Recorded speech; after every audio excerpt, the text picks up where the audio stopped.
So, what do you want? Now, I know that sounds a really simplistic question, but it's one that a lot of people have difficulty answering. Because if you don't know what you want, how will you know when you've got it? And this is something that all too often gets overlooked because it's assumed that we already know this. How many motivational posters tell you things like, go after the one thing that makes you truly happy, or never give up on your dreams? Well, this is fine if you've always wanted to open your own restaurant, or if you've always dreamed of having your own rock band, or some other really long-held ambition that you've always wanted to fulfill. But what if you don't know what you want from life? What if you have lots of different interests that are pulling you in different directions? In these cases, telling someone to seize the day and live their dreams just isn't all that helpful. What you need to do in these cases is prioritize and look for the things you can get from life that will make you happiest and tick the most boxes. Now, let's look at some of the ways that you can do that. Very often, what this comes down to is identifying the common themes in your dreams and objectives. Now, in other words, if you want to be 20 things, what do those 20 things have in common? So, if you want to be an actor and a rock star, what is it about both those things that makes them appealing? What does being a rock star have in common with being an actor? Well, the most likely answer is that both put you in the public eye and both are a kind of performance which can bring a certain amount of adoration. So, as long as you can tick all those boxes, you should be happy whatever you do. Another way to get to the bottom of what it is that you really want and to discover why you want it is to use the 5 whys technique. Here, you ask yourself the question why 5 times in a row in order to dig deeper and deeper into your motivations. So let's say you want to be a famous novelist like J.K. Rowling or Thomas Hardy. Why? Because you want to create something that you can be proud of. Why? Because you want to leave a lasting mark. Why? Because you respect and admire creative individuals who've done the same. Why? Because they can make a living by entertaining using only their imagination and their writing skills. Why does that appeal? Because you love to write and to be acknowledged for your creativity. Okay, now we're getting somewhere. Perhaps it's not being a novelist specifically that appeals to you, so much as being able to write and to get credit for your creativity. And this opens up a world of possibilities. You could be an article writer, or a screenwriter, or a newspaper columnist, or a blogger. The list just goes on and on. Another way to find out what it is you really want is to look at your role models and see what it is about them that you admire. Which parts of their lives would you like to emulate? What do they have in common? Another tip is to look back at what you wanted to be when you were younger. Now, sometimes this will have no bearing because we can change an awful lot in a few decades. But in other cases, you'll find that whatever it is that you wanted to be back then still has some kind of appeal for you. Now, back then, you probably dreamed of being something much more ambitious and less realistic because, let's face it, we do all get a bit more cynical as we get older. And sometimes when you look back at what you wanted to do when you were young, you think, what a silly idea. But, there might still be some sort of a nucleus of something that you could perhaps salvage from that. And does that same thing still excite you? Once again, think of what it is about that thing that appeals and how you could realistically achieve the same end. For example, if you couldn't make it as a basketball player, perhaps you've got what it takes to be a coach. You're still involved in basketball, just in a different way. So think about what you want and then brainstorm your goals. Write them down and place them somewhere that you can see them. Then work backwards from your goal to where you are now. And this is very important. It's a very important technique to start with the end and then work back to the beginning, because then you'll know exactly what you need to accomplish to get to the next stage. And you'll find it easier to stay motivated if you break your goals down into smaller goals that you can achieve easily. And once you've achieved one goal, you can move on to the next one until you've achieved your ultimate aim. Something that I personally have found very useful when trying to work through goals and trying to come up with ideas and brainstorming sessions and that sort of thing is to use mind mapping software. And the one that I like to use is called FreeMind, and it is actually a free piece of software that you can download. And I can just see here on the website, they've got some screenshots that show you exactly how it works and what it all looks like and how you can work through the various mind maps that you can use the software for. And you can find out more at freemind.sourceforge.net, and you can download the software for free. You don't need to be a clairvoyant to see your bright future before it happens. And in fact, it's very easy to do. Confused? You won't be after you've seen this video.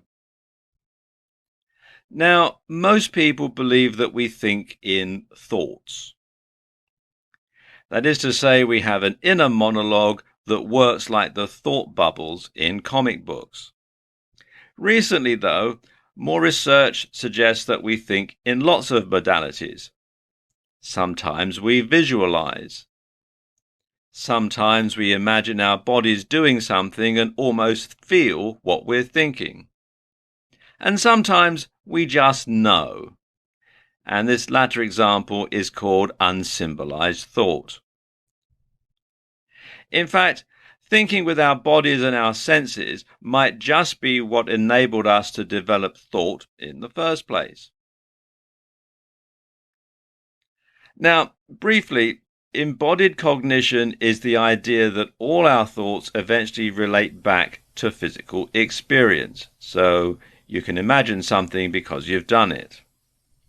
When someone says something to you, or when you think something, your brain interprets this in such a way that it gives it meaning. You don't inherently understand language, which means the brain must be translating it into some kind of pure meaning. Psychologists once believed that the brain had a language of its own that they called mentalese. More recently, though, more and more experts adopted the belief that we understand things by visualizing them. When someone tells you a story, you understand the story because your brain visualizes it happening to you. Now, when somebody tells you that they walked along the beach, you visualize the color of the sand. You imagine the sea breeze on your skin, and you almost hear the sound of the waves breaking. When we think higher level thoughts, we understand them only because we can relate them back to our own physical experiences via abstraction. Maths, after all, is fundamentally based on counting. This is also consistent with the idea that areas of our brain light up during visualization, just as though we are really engaging in the action. So, if you imagine yourself swinging a golf club, then the neurons relating to that movement will fire in your brain, and as far as your brain and body is concerned, it might as well be happening. Don't believe that visualization can trick your brain into thinking something is happening and thereby alter your emotional state? Well, just try reliving some of your most upsetting moments or imagining scenes from a very sad movie, and you'll start to feel incredibly sad in no time. So, how can you use this power of visualization to improve your productivity or to help you achieve your goals? Well, there are a number of different ways. The best way is just to imagine what it will feel like to achieve your goals. Create a detailed mental image of the desired outcome using all of your senses. For example, if your goal is to lose weight, imagine what it will be like to put on a pair of jeans in your desired smaller size. Imagine what it will feel like to walk down the street wearing them. Think of the compliments you'll get from friends and family. Imagine how good that's going to feel. The anticipation of getting the desired result can act as an incentive for you to go out and achieve the goal. You can't wait to experience those feelings for real. Now visualize the opposite. Imagine it all going wrong and then remember why it matters. You can do the same thing with almost anything you're struggling to focus on.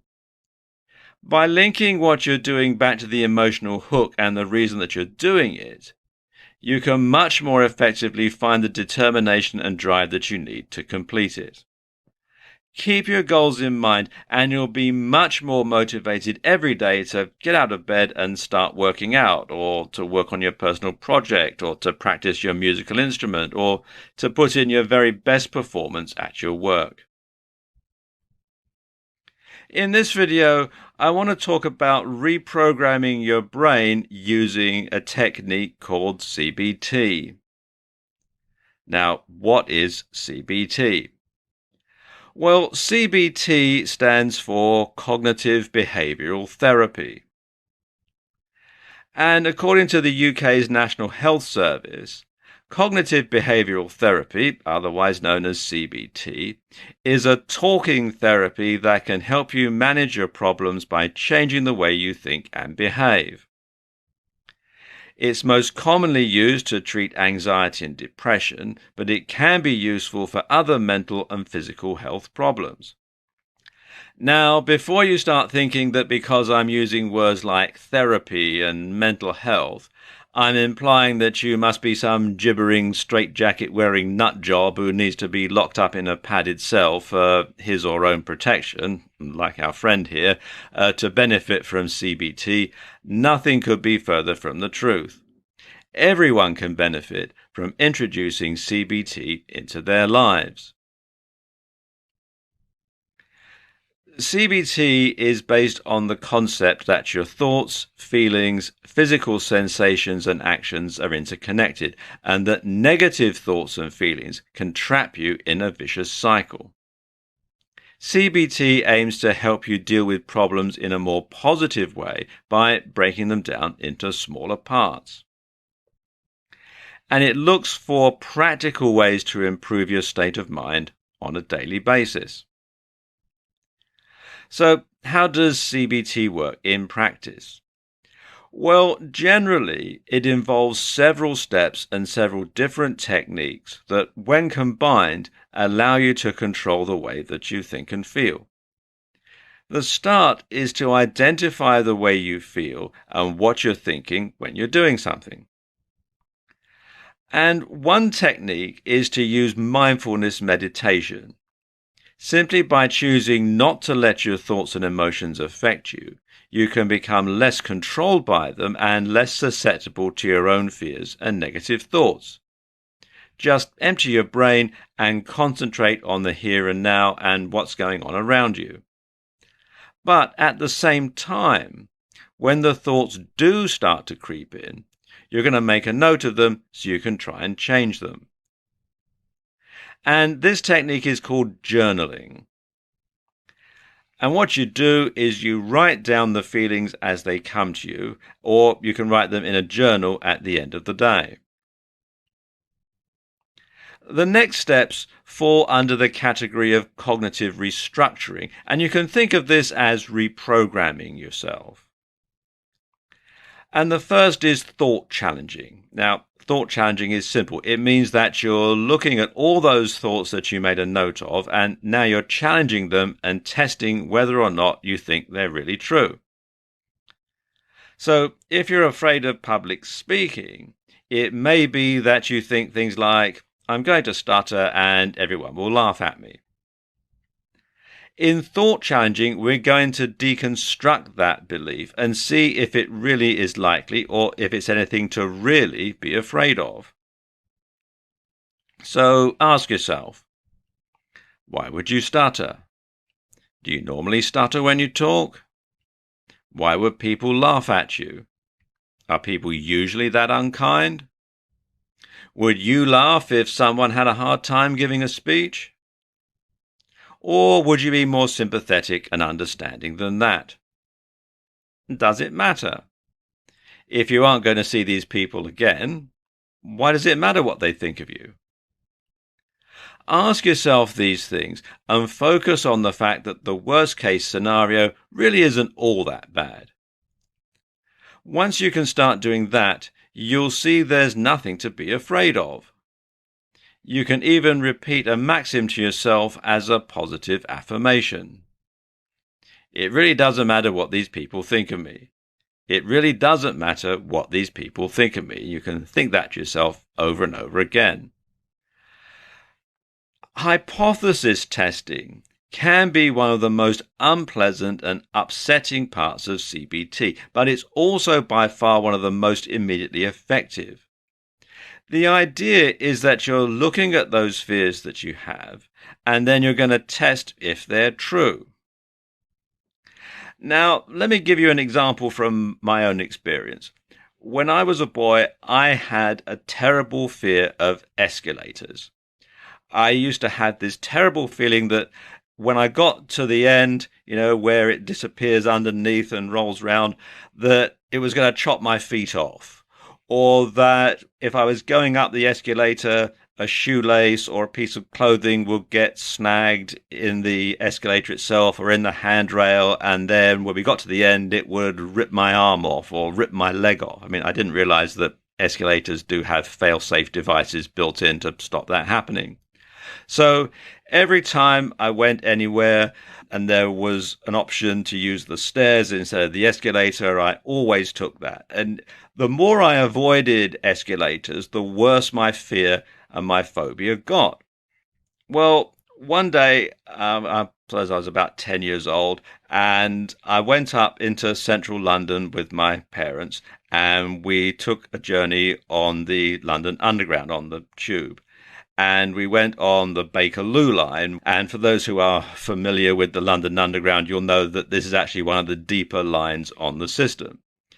And getting on the train was fine because at the station that we got on at, there was a lift, an elevator.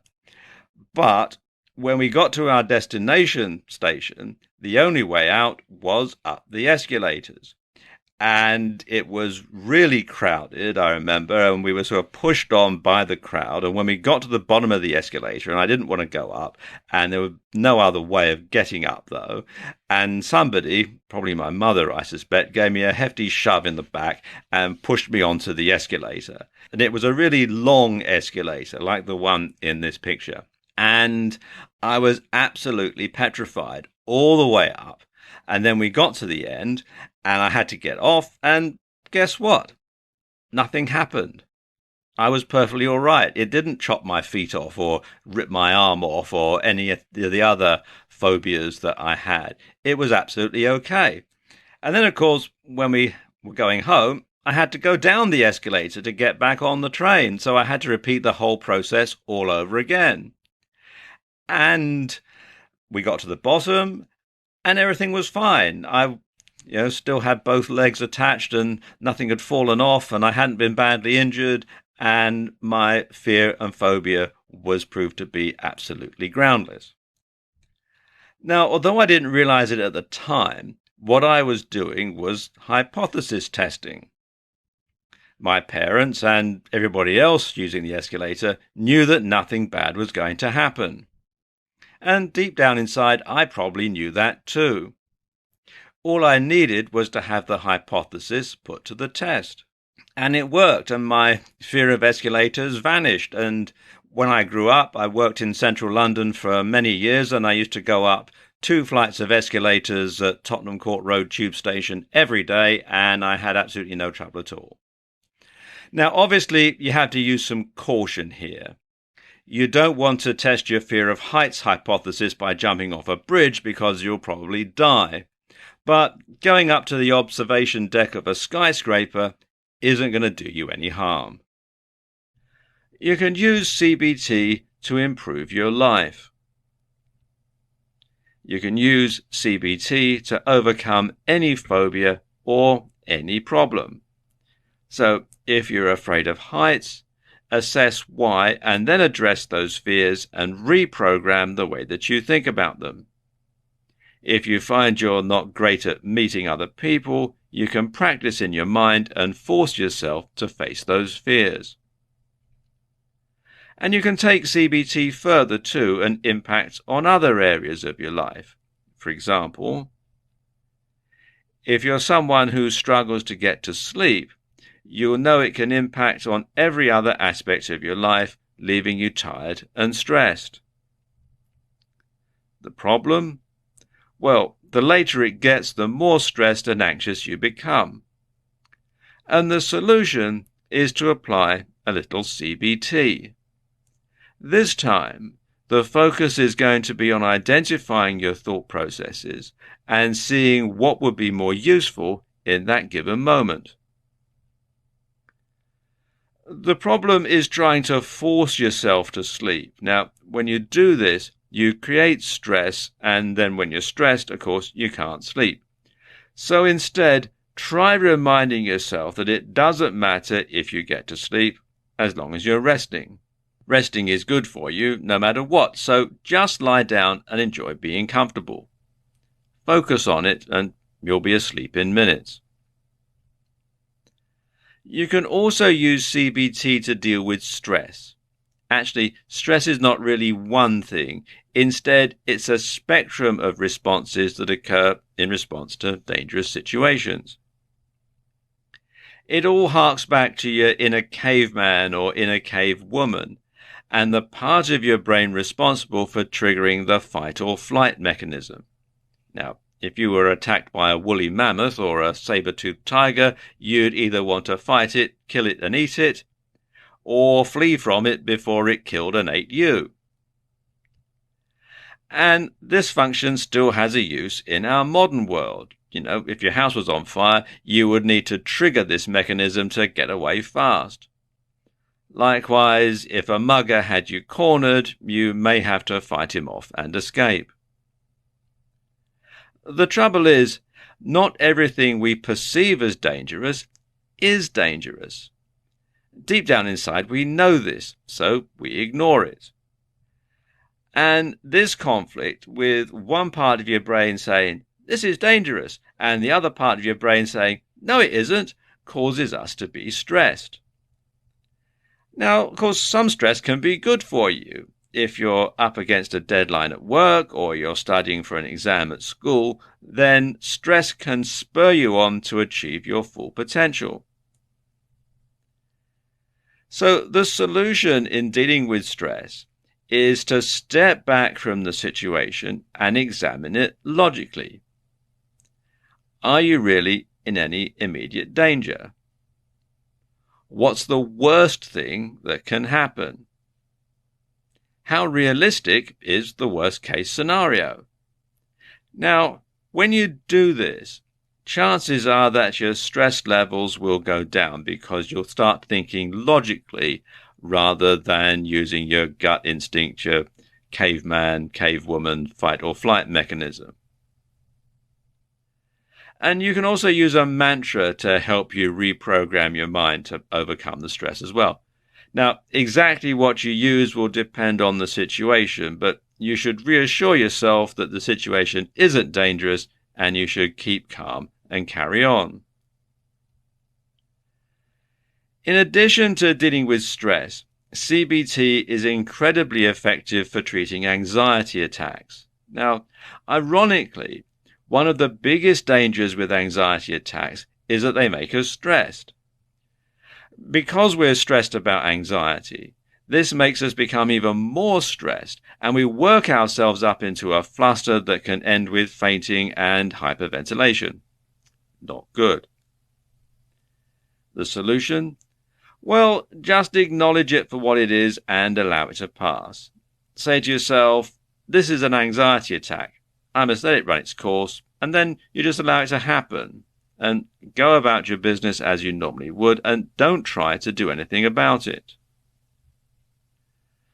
You can also do something similar when trying to be less stressed generally, especially when you're trying to calm yourself before a first date or before an interview. Instead of worrying about being stressed, just remind yourself that some stress can be good for you. Something else that's very powerful that you can use is to apply a gratitude attitude. Now, this is a bit like CBT, except in this case, you're not trying to combat a fear or stress. Instead, you're simply going to change your focus again, and this time you're focusing on what makes you happy and what you're grateful for. And this is a great change because a lot of us are so caught up in everything that's wrong, we never think about how much is right. So take a moment at the end of each day and write down the things that you're grateful for. Your spouse, maybe. Your job, your house, your cat, the computer game you're playing. Write it all down and be grateful. Because there's so much to be happy about, but a lot of the time we miss it. So take your new ability to change the way you think and focus on it. And suddenly, everything becomes happier. In this video, I want to talk about how you can become more mindful, because becoming more mindful is a key way of reprogramming your brain to be more successful. Now, of course, the big question is, what is mindfulness? Well, essentially, mindfulness is a form of meditation that has been adopted by CBT. CBT, in turn, is cognitive behavioral therapy. And it's a psychotherapeutic approach used to treat conditions like anxiety, phobias, addictions, etc. And the fact that this is a form of meditation can put some people off. They think it's all new age and something hippies used to do in the 1960s when they weren't smoking dope, driving around in VW microbuses and calling everybody man. Others associate it with religion, like Buddhism, for example, and think that taking it up might compromise their own religious faith. And then there are people who aren't religious at all and don't want to be associated with it for that reason. In fact, nothing could be further from the truth.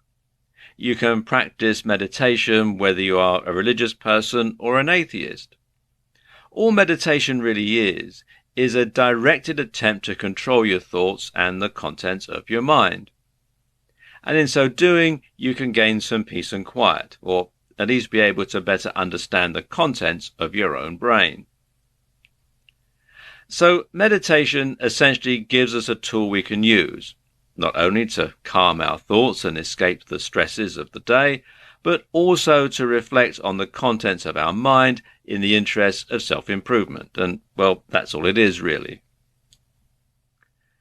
Often, meditation means completely silencing all thoughts. And many types of meditation, such as transcendental meditation, instruct you to think of absolutely nothing. Often, this is achieved by focusing on your breathing, or a mantra, or a physical object like a candle flame. And this can be difficult for beginners, though, as they constantly find their mind wandering. Well, the idea behind mindfulness meditation is not to try and empty your thoughts, but instead to simply step back from them and observe them like a detached third party. And this way you aren't letting your thoughts affect you and make you stressed out, but you also aren't going to struggle with not being allowed to think of anything. And using this technique will also allow you to become more aware of your own thoughts, and in so doing, you'll be able to edit any thoughts that are leading you into trouble. Now, this may be the long-term aim of mindfulness when used in CBT. In the short term, however, we're simply going to use it to remove ourselves from our thoughts and emotions and get some calm and recover, ready to tackle the day ahead. So let's look at some of the practical ways that you can use mindfulness in your daily life. In this case, mindfulness simply means being mindful of what you're focusing on and what you're thinking about at any given point. And this is useful because very often you'll find that your mind isn't perhaps where it should be. For example, if you're walking through beautiful countryside but you're thinking about your work, then as far as your body is concerned, you may as well be at work. In this case, mindfulness can be used simply to make yourself more aware of where you are and to focus on what's actually going on around you. This means feeling the breeze on your skin, looking at the beautiful flowers and smelling the fresh air. When you do all that, you'll benefit much more from the experience. You can then use mindfulness to direct your attention to all manner of other things. For example, your physical sensations. Quite often we aren't aware of just how we're sitting, how we're standing, or how we're feeling. So take a moment right now to reflect on this. How comfortable are you at the moment? Does any part of your body hurt? If you're sitting down, where's the most pressure on you? Can you feel your clothes against your body? A watch maybe? How warm are you? Are you leaning more to one side or another? This kind of mindfulness can be useful if you want to try and fix your posture, but also if you want to improve your abilities in sports or just move more efficiently. Being mindful of the way you speak can also help you to speak more eloquently, to stop using derogatory words, to stop swearing, or to change the whole way that people perceive you. For example, if you want to sound more intelligent, you can simply try using bigger words or speaking a little more slowly. You can also use mindfulness to be happier in everyday life. Simply try to stop letting negative emotions affect you by identifying them as temporary and destructive. You can simply notice that you're getting angry and acknowledge that your thoughts will be tainted by that. With practice, this can make you a much calmer and much happier person. But what do you find when you try and do this? In all likelihood, you'll find that you forget. And this is just like the same way you forget to pick up a pint of milk when your spouse asks you to, and it's the same way you forget to take back a library book every once in a while. Most of the time we have no control over what we're focused on or paying attention to. We find ourselves forgetting things, getting into bad habits, or stressing when we should be enjoying ourselves.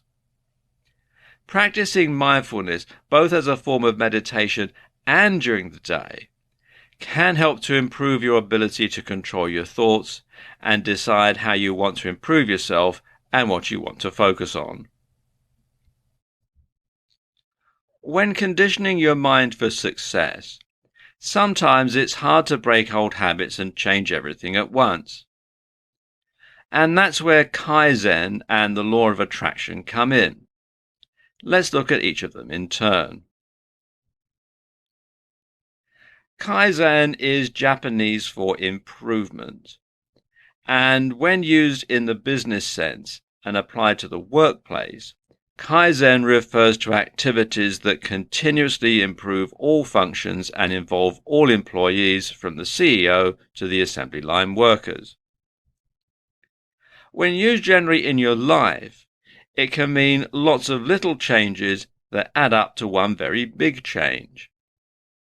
It might mean breaking bad habits one step at a time, or achieving a main goal by achieving lots of little goals along the way. So let's say your goal is to quit smoking. Well, your first step will be to stop smoking cigarettes and start using patches and chewing nicotine gum. Then you gradually cut down the patches, and finally you reduce the amount of gum. And each step along the way leads you closer to reaching your goal of quitting smoking and eliminating your addiction to nicotine. Another example would be learning to play a musical instrument. As you practice, you slowly get better and improve your performance. Now, Toyota, the car manufacturer and big Japanese conglomerate, have taken this to a whole new level. The Toyota production system is known for Kaizen, where all line personnel are expected to stop their moving production line in case of any abnormality and, along with their supervisor, suggest an improvement to resolve the abnormality which may initiate a Kaizen. And they actually do this in a way that's also known as the Schuhart cycle, Deming cycle, or PDCA. And you start with plan. So you plan what you're going to do, and you do it. Then you check it, and then you act. That's the PDCA. Now, in between do and check, there's also another cycle that you go through. You start with problem finding, display, clear, and acknowledge. And this whole thing is a continuous loop, or two intersecting continuous loops.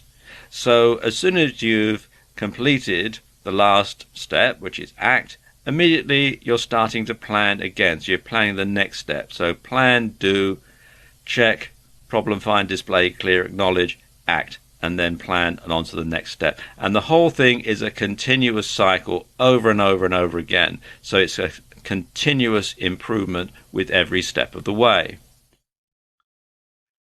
Now consider the law of attraction. This states that like attracts like, and if you act in a certain way, your life will change to match.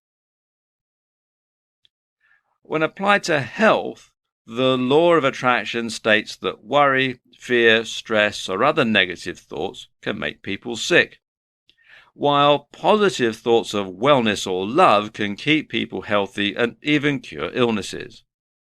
And this can be seen in scientific studies where the placebo effect takes place. Those who receive fake sugar pills tend to become healthier due to the mere fact that they think they're getting treatment when they aren't. Proponents also claim that an important part of maintaining health and curing illnesses is to be able to visualize yourself as being healthy. In finance, it's claimed that if someone consistently thinks prosperous thoughts, then irrespective of their actual situation, they will experience prosperity in the future because like attracts like. Conversely, if a person consistently thinks they are poor, then that will be their future experience. Law of attraction proponents claim that it affects our relationships because whatever we focus on, we experience more of. So if an individual focuses on another person's good qualities, then they experience more of those. Whereas if they focus on what they dislike about that person, those will be the characteristics of that person they experience. They also claim that if you can visualize that a certain person is being nice to you, then you'll be attracting experiences to match those thoughts. When it comes to ambitions and things you want out of life generally, it's claimed that when someone visualizes clearly and in detail what they want to achieve and focuses upon that image, they set in motion through the law of attraction a chain of events which eventually culminates in the materialization of that vision. So act confidently, dress well, look great, and people start taking you more seriously. You then start to be given more responsibility at work and your career improves. You make more money, enabling you to live a healthier lifestyle. This makes you more attractive to the opposite sex, and your life generally becomes better. When combining Kaizen and the law of attraction, it brings changes to all areas of your life and facilitates improvements across the board. One of the things that all of us have to do in life at some point is to overcome obstacles. And it's how you approach the situations and how you devise strategies and tactics to overcome those obstacles and achieve success that separates people who are really successful from the also-rans in the rest of the community. When I was at school, one of my teachers had a poster on his classroom wall, and it said, "When life gives you lemons, make lemonade." And it took me a while to figure out what the poster was really saying, because, when life gives you lemons, make lemonade. Well, what if you don't like lemonade? But really, the message of the poster was that you need to make the best out of what you've got. You can't always have a smooth situation. Sometimes you might have some lemons. Well, you need to do something about that, and the way to do that is to make lemonade. And every obstacle can be turned into an opportunity. You just have to learn how to approach it differently to most people, and this takes creativity and perseverance. And in fact, some of the most successful people on the planet have had to overcome obstacles that would finish off most people. And often this involves thinking outside the box. Now, according to Wikipedia, thinking outside the box, also known as thinking out of the box or thinking beyond the box, and especially in Australia, thinking outside the square, is a metaphor that means to think differently, unconventionally, or from a new perspective. And this phrase often refers to novel or creative thinking. The term is thought to derive from management consultants in the 1970s and 1980s, challenging their clients to solve the 9 dots puzzle, whose solution requires some lateral thinking. Now, basically, as you can see on the screen here, you have a grid of 9 dots. And the goal of the puzzle is to link all 9 dots using 4 straight lines or fewer, without lifting the pen, and without tracing the same line more than once. So, how would you solve this puzzle? Pause the video now and give it a go.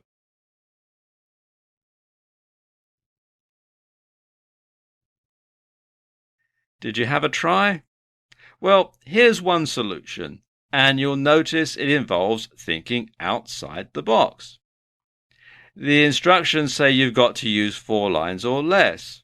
They don't say that you can't go over the edge. Anyway, back to what I was saying earlier about successful people overcoming obstacles. Did you know, for example, that when Thomas Edison's laboratory and factory burned to the ground, he didn't do what most people would do and go, "Oh no, that's it, I'm finished." Instead, he saw the opportunity to rebuild and make it newer and better. And this enabled him to take advantage of new technologies, many of which he'd invented, and go on to make even greater discoveries.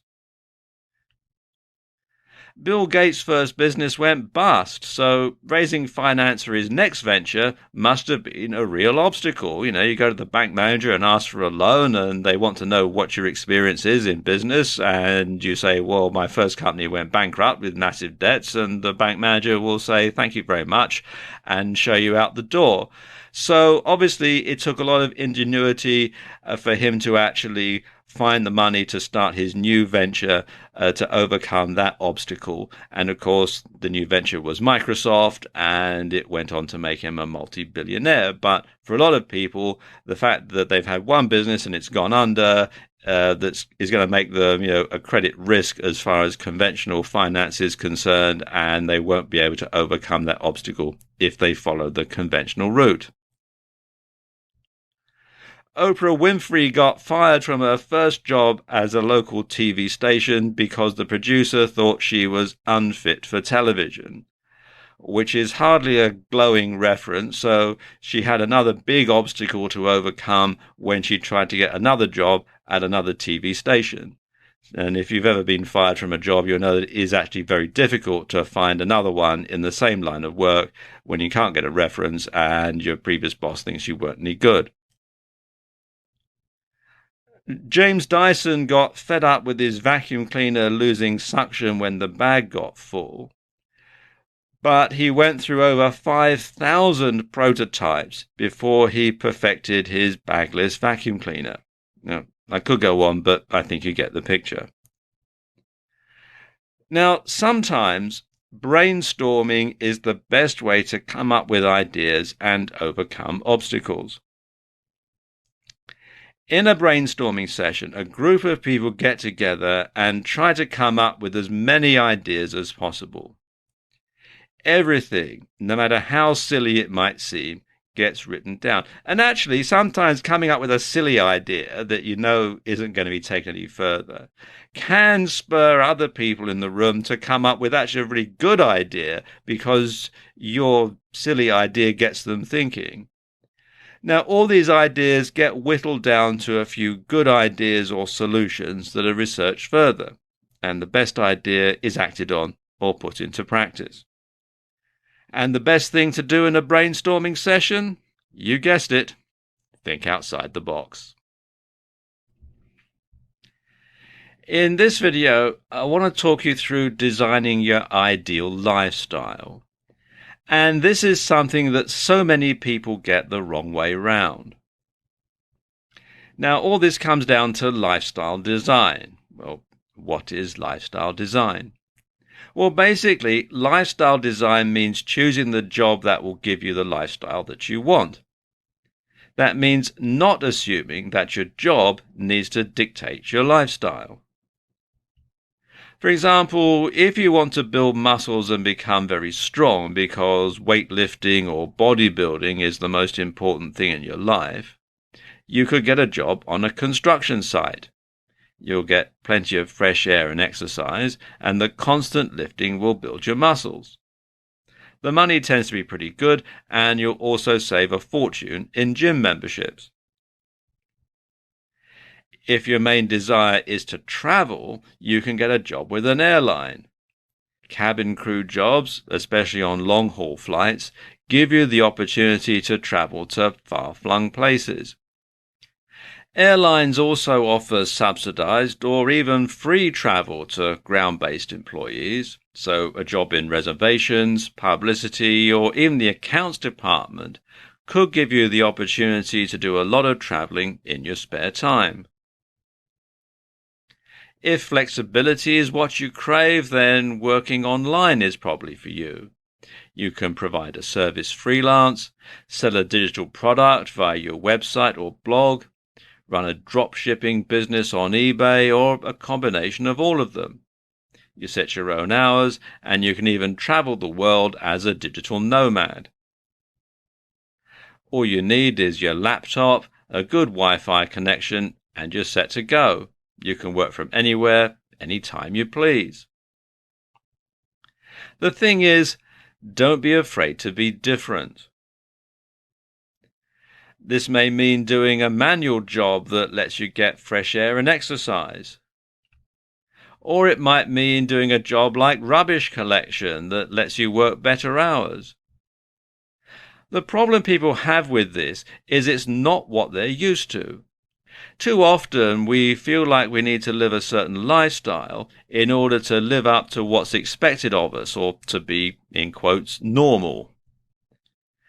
And even if you'd be happier as a construction worker, you might go ahead and become an accountant to keep your family happy or to feel as though you're a success. And this is a mistake, and your happiness is what should always come first. Likewise, you shouldn't be afraid to be a little unusual. Maybe you want to combine careers in a way that's not particularly common and that onlookers would find strange, but that's fine, really. Don't be afraid to be the first. The fact that you're happy with the lifestyle that you're leading is really what matters. In this video, I want to talk you through how you can become more present and become more involved in things that are going around you and in everything that you do. Now, how can you do this? Well, one method is to start focusing on your body and on your senses a little more. The fact of the matter is that most of us are so in our own heads that we barely notice half of what's going on around us. We walk in a dream state worrying about work or about relationships, and we hardly take time to stop and smell the roses, either literally or metaphorically. So try this right now. Turn off any music that you're listening to and instead just start to notice the sounds around you. I mean, really, really listen. What can you hear? Well, chances are if there's a road somewhere near you, you're going to hear traffic noise.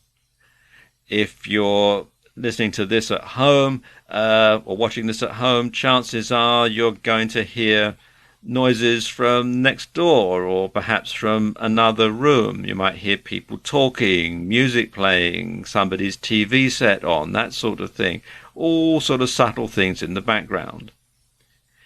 If you're watching this at work, then you might hear other conversations going on in the room, other people talking, or in adjacent offices, or perhaps you're doing this in somewhere that manufactures stuff and you can hear the machines working. You can probably hear telephones ringing, or perhaps a photocopier whirring away if you're in an office, that sort of thing. You might even hear some sounds from the outside, like a road or a police car or an ambulance going by. That's the sort of thing that you might hear in the distance. And if you're outside, then you're going to hear all sorts of noises. You're going to hear birds singing. You might hear a dog barking. You might hear snippets of people's conversation as they're walking by. All sorts of different things that you're going to hear, which probably you tune out if you're thinking about something else as you're going through your life, through your daily routine. And likewise, you can probably smell a whole load of things that you hadn't noticed. And if you take the moment to feel your own body, then you can probably notice the sensation of the seat pushing into your legs and into your buttocks. Maybe you can feel the blood filling your face and making you feel hot. Or perhaps there's a wind blowing against you. Is it hot or cold? What direction is it coming from? Listen to the sounds of your own breathing too, and feel your abdomen expand and shrink as you do. And once you do this, you'll find that you stop worrying about what's going on around you and start to appreciate your environment a little more. There's so much that we normally miss. You can try doing this on walks too. Go for a walk with no music, no phone, and nothing else, and try just being present and noticing the world around you. It's calming and invigorating at the same time. Practicing being more present in conversation is important because eventually it'll become something that you can just engage in at will. Now you can choose when you want to start listening better to people and digest what they're really saying. You can listen to them rather than the monologue going on in your head. And again, you can leave your other concerns behind. Try focusing on the sensations of your body more the next time that you're being intimate with a sexual partner. You'll find that you instinctively know what to do next, and you'll start to be much more passionate and responsive. You'll become a better lover simply by getting out of your own head, and you'll feel it far more forcefully. This is true for everything else as well. Next time you have a bath or go for a swim, take a moment to really appreciate the warmth and the softness of the water against your skin. Next time you eat your breakfast on a weekend morning, remind yourself how much you enjoy that food and how happy you are not to be going to work that particular morning. And this is what so many of us don't do. So many of us walk around in a dream state worrying about other things. We actually miss what's going on around us. And being stressed and having no control over your mind is doubly problematic because not only does it make us unhappy, but it also distracts us from the things that are going on all around us all the time that could be making us happier. And what it does for our relationships is also fantastic. Right now, being distracted could well be destroying your relationships with family and friends. Avoiding negativity is very important if you want to be successful, because being in a negative atmosphere can simply drain all of the energy out of you. And especially being around negative people can be absolutely soul-destroying.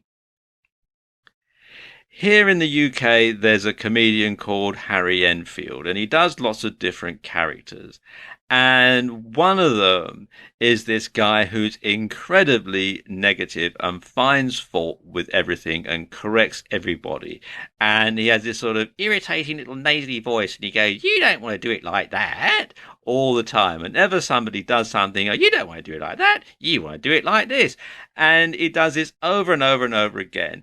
And I suppose we've all met people like this in our lives, and I'm sure Harry Enfield probably based him on a couple of people that he knew, perhaps, I don't know. But we've all met people like this, and they're just the sort of people that you have a strong urge to hit repeatedly with something heavy and blunt. And they'd probably go, "Oh, you don't want to hit me with a baseball bat. You want to use a bit of lead pipe. All right, mate, if that's what you want, that's what we'll do." But, it just can be really, really irritating and really soul-destroying because they'll find something wrong or suggest an alternative with just about everything. So in this video, I'm going to give you 5 ways to avoid negative people, or more specifically, to avoid letting negative people drag you down into their pit of negativity. And way number 1 is to take responsibility. Stop being a victim of these negative people. Go from blaming, judging, and criticizing to assuming full responsibility for your own thoughts and feelings. When someone says, "You don't want to do it like that," well, actually, yes, I do, because if I didn't want to do it like that, I wouldn't be doing it, would I? So take a different approach to how you deal with their negativity, and don't respond in kind. Negativity feeds off itself. Way number 2 is to avoid complainers. Now, people who complain about everything will never enhance your life. They're not looking for solutions, they just want to do nothing and moan. In fact, if you offer a solution, they'll find something wrong with it. And if you point out an obvious solution, they won't thank you because they actually enjoy being negative. So only deal with them if you absolutely have to.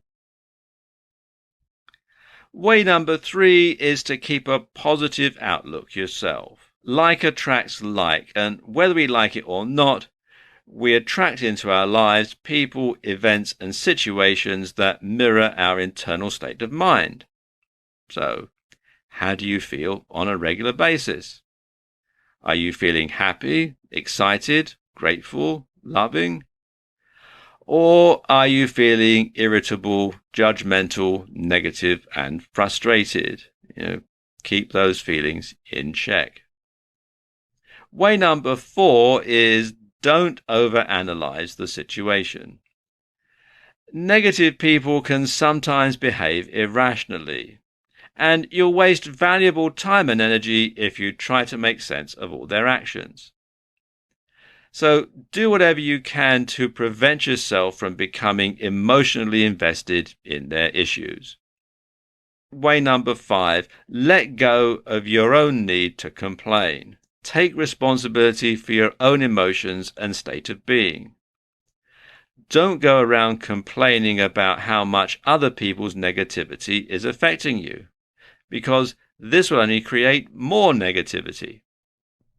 Assume responsibility for your own thoughts and feelings and see what you can do to feel better, what you can do to change the current situation by changing your lenses, by changing your attitude, and by changing the way that you look at things. Finally, stop listening to that irrational voice in your own head that's constantly doing you down and telling you what you can't do.